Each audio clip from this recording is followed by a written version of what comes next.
seems the election of 2027 is going to be a do or die election because of the Gen Z movement or the Gen Z clamor for change.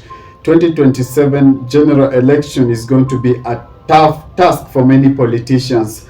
And the new entrant in the block is Matiang'i. This week, Kisii Senator Richard Onyonka made a statement and said that the Kisii community or the Abagusi community are not going to bow down this time, but they are going to front one Matiang'i for the top seat.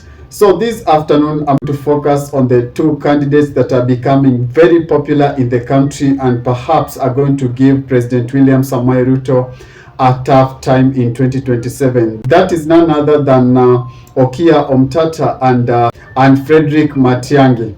A very warm welcome, guys, to my channel this afternoon. And if it is your first time on my channel, please do not leave without hitting that subscription button and put on a notification bell so that when I do subsequent videos, you'll not miss out. So this week has been filled with a flurry of activity. Remember, President William Samoei Ruto is in Western region trying to popularize his party in the Western region, but the visit has been termed as a development visit or a development tour in Western region. And so many political analysts are reading a lot of politics in this Western region tour. Especially this comes in the wake of ANC and UDA collapsing together as one party. Remember, Mudavadi party that is called ANC is now officially in the UDA, and there is no party known as ANC any longer. It is not a coincidence that just after the collapse of the party or the ANC being swallowed by the UDA, the president decided to make a development tour in Western region. So many people or political analysts are reading a lot of politics in this event because just few days after the party merger, the president decided that he's going to camp in the Western region close to a week now, and the president has been initiating so many development projects in that region. And what we are reading so much, or the much politics that we are reading in this tour, is the attack towards the Rigathi Gachagua. Remember, 2 times now the president has said that he initiated the removal of Rigathi Gachagua because of his incompetence, because of his tribal packaging or his tribal narrative, and because he did not know how to sell the government agenda or how to articulate the government agenda. Also, the president's confidence or the president's allies has been sharp on Rigathi, or has been shooting towards Rigathi Gachagua and saying that Rigathi Gachagua is only a tribal politician. That aside, though, because today we are not going to focus on the president and Rigathi Gachagua, but today we are going to focus on one Frederick Okongo Matiang'i as well as Okiya Omtatah. Remember, Okiya Omtatah, 2 months ago, he announced his interest in the 2027 general election, and he's formed a committee that is going to analyze his feasibility of becoming a presidential candidate in 2027. Remember, in Kenya, for you to succeed as a presidential candidate, you need deep pockets, you need the financial muscle, because to roll out a presidential campaign, you have to have deeper pockets. You have to do materials, you have to reach out to every region in the country. And Okiya Omtatah, to be honest, he lacks deep pockets, but he's riding on the goodwill of the Gen Z. The Gen Z are saying that this is the candidate that they want, because Okiya Omtatah has been in and out of the court fighting for the good of this country, welfare of this nation, including even the affordable housing. Okiya Omtatah went out and went to the court to request a court's say on that matter. Okiya Omtatah has also been an activist that fights for the common good of this country, and the Gen Z said he is the only candidate that has a good reputation and has no corruption cases at his back. So Okiya Omtatah is riding on the goodwill of the young people or the youth of this country. Besides that, Okiya Omtatah also comes in as a candidate that is well articulate and conversant with the well-being of the country, because Okiya Omtatah has been in and out of the court trying to fight for the good governance of this country, and that and some respect from the young people.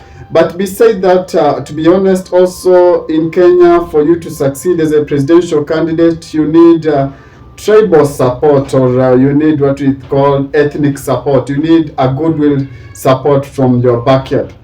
Yes, the Luya or Mulembe Nation are second in number or in population in Kenya, and Okiya Omtatah, I believe he's also going to ride on that. Although the Gen Z have said that they are not going to go after the tribe, but after an individual that has good reputation and has fought for the good of this country, of which Okiya Omtatah is depending on. Let's face it, folks, because Kenya is a tribal country, and for you to succeed in Kenya, to be honest, you have also to ride on the goodwill of your tribe. In region, it has been difficult to bring them together to speak in one voice. Remember, there has been an elusive Mulembe Nation unity that has been spoken over and over again. Whenever election comes, they say that we are going to unite, and this time we are going to bring our own sign onto the top. But few months to the election, the unity crumbles on and they retreat to their sub-tribes. And I don't know how Okiya Omtatah is going to maneuver around that arithmetic. Away from the Okiya Omtatah candidacy is the Fred Matiang'i, because these two are the only politicians that seem to be winning the heart of the youth.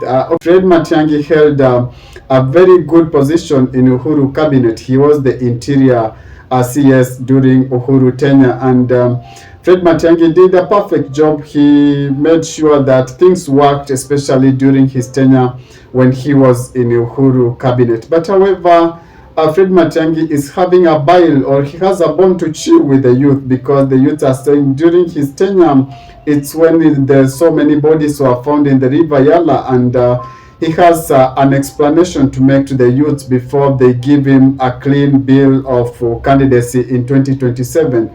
But Fred Matiang'i comes in as an experienced person, and truth be told, he's going to win the hearts of so many people because of his style of leadership, or because of his no-nonsense kind of leadership. And going forward, the Amagusi or Omogusi community, through their senator Onyonka said that he's going to reach out, or they are going to reach out to so many people across the country. Remember, Onyonka said that he's going to reach out to Rigathi Gachagua. He's going to seek the support of Baba. He's going to seek the support of Kalonzo Musyoka, just to make them come behind one Fred Matiang'i.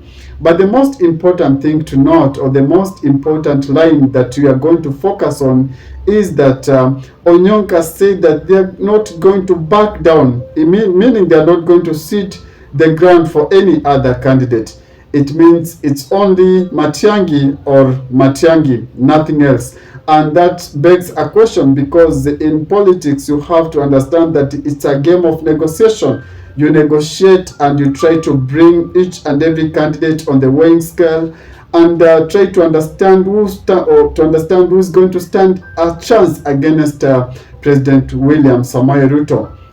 But the two candidates seems going to be a strong opponent, or are going to be a force to reckon with President William Samoei Ruto, because President is very aware that these guys are going to give him a run for his money. I don't know what your thoughts are about these two candidates, but if you have contrary opinion, or if you have a compliment or just something to add on what I've said, please drop a comment below and I'll be glad to read. And if it is your first time on my channel, please do not leave without hitting that subscription button and put on a notification bell, so that when I do subsequent videos, you'll not miss out. Ciao, ciao, adios.